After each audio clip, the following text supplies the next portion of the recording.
আসসালামু আলাইকুম এভরিওয়ান। আশা করি আপনারা সবাই ভালো আছেন। আজকে আমি আপনাদের সাথে আমার জীবনের একটি স্পর্শকাতর ব্লগ শেয়ার করতে যাচ্ছি। 2022 সালের এই দিনে আমার ঘর আলোকিত করে তৃতীয়বারের মতো আমার ঘরে সন্তান জন্ম নিয়েছিল এবং আমার প্রথম পুত্র সন্তান। আমি কখনো কল্পনাও করিনি যে তৃতীয়বারের সময় আমি পুত্র সন্তানের মা হব। আল্লাহর কাছে লাখ লাখ শুকরিয়া। সমুদ্রের স্রোতের বেগে কিভাবে দেখতে দেখতে 3টা বছর মাঝখানে পার হয়ে গেছে। আজকে আমার ছেলে হাবিব আব্দুল্লাহর তৃতীয়তম জন্মদিন। জন্মদিন যদিও আমি পালন করতে চাই না, তবে বাচ্চাদের আবদার কিন্তু থাকেই।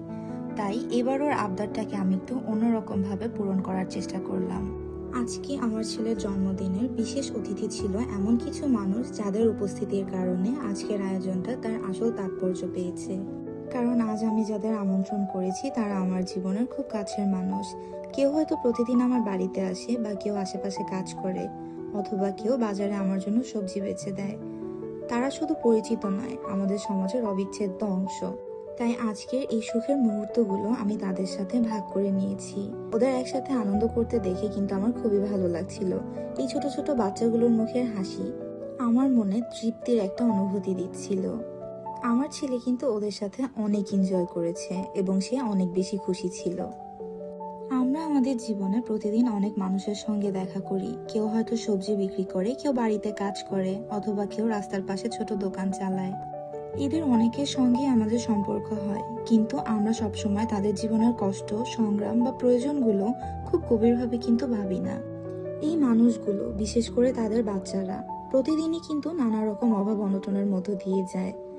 তাদের জীবনে আনন্দের মুহূর্ত খুব কম আসে। হয়তো ওরা কখনো সাজানো অনুষ্ঠান বা জন্মদিনের কেক একসাথে বসে খাওয়ার সুযোগ খুব কম পেয়ে থাকে। আর আমরা যখন নিজেদের আনন্দে ব্যস্ত থাকি, তখন সবসময় আসলে মনে রাখা দরকার, এই আনন্দ ভাগ করে নেওয়া মানে শুধু কিন্তু কোনো দান নয়, বরং এটা এক ধরনের মানবিক দায়িত্ব। কারণ আনন্দ যদি ভাগাভাগিই না হয়, তবে সেটা আসলে অসম্পূর্ণ থেকে যায়। আর আমার ছেলে কিন্তু তার জন্মদিনের কেক এতগুলো ছোট ছোট বন্ধুর সাথে ভাগ করতে পেরে খুব আনন্দিত হচ্ছিল। আজকে ওর তৃতীয়তম জন্মদিনে মা হিসেবে ওর জন্য আমার একটাই দোয়া, ও যেন বড় হয়ে সব মানুষের কষ্ট বুঝে সবার পাশে দাঁড়াতে পারে এবং একজন মানুষের মতো মানুষ হিসেবে গড়ে ওঠে। ওর চোখে মুখে থাকা আজকের আনন্দ আমাকে এমনই একটি প্রতিশ্রুতি দিচ্ছিল। আজকের দিনটা আমার জীবনের অনেক বড় একটা তৃপ্তি এবং শিক্ষাও বটে। আমরা যদি প্রত্যেকে আমাদের আনন্দের দিনগুলোতে এমন কিছু মানুষকে মনে রাখি, তবে শুধু কয়েকটা মুখে হাসি ফোটানোই নয়, বরং সমাজে ভালোবাসা, সহমর্মিতা আর মানবিকতার বন্ধন আরো মজবুত হবে। হয়তো এই কয়েক ঘন্টার জন্য তারা দুঃখ ভুলে হাসবে, খেলবে, আনন্দ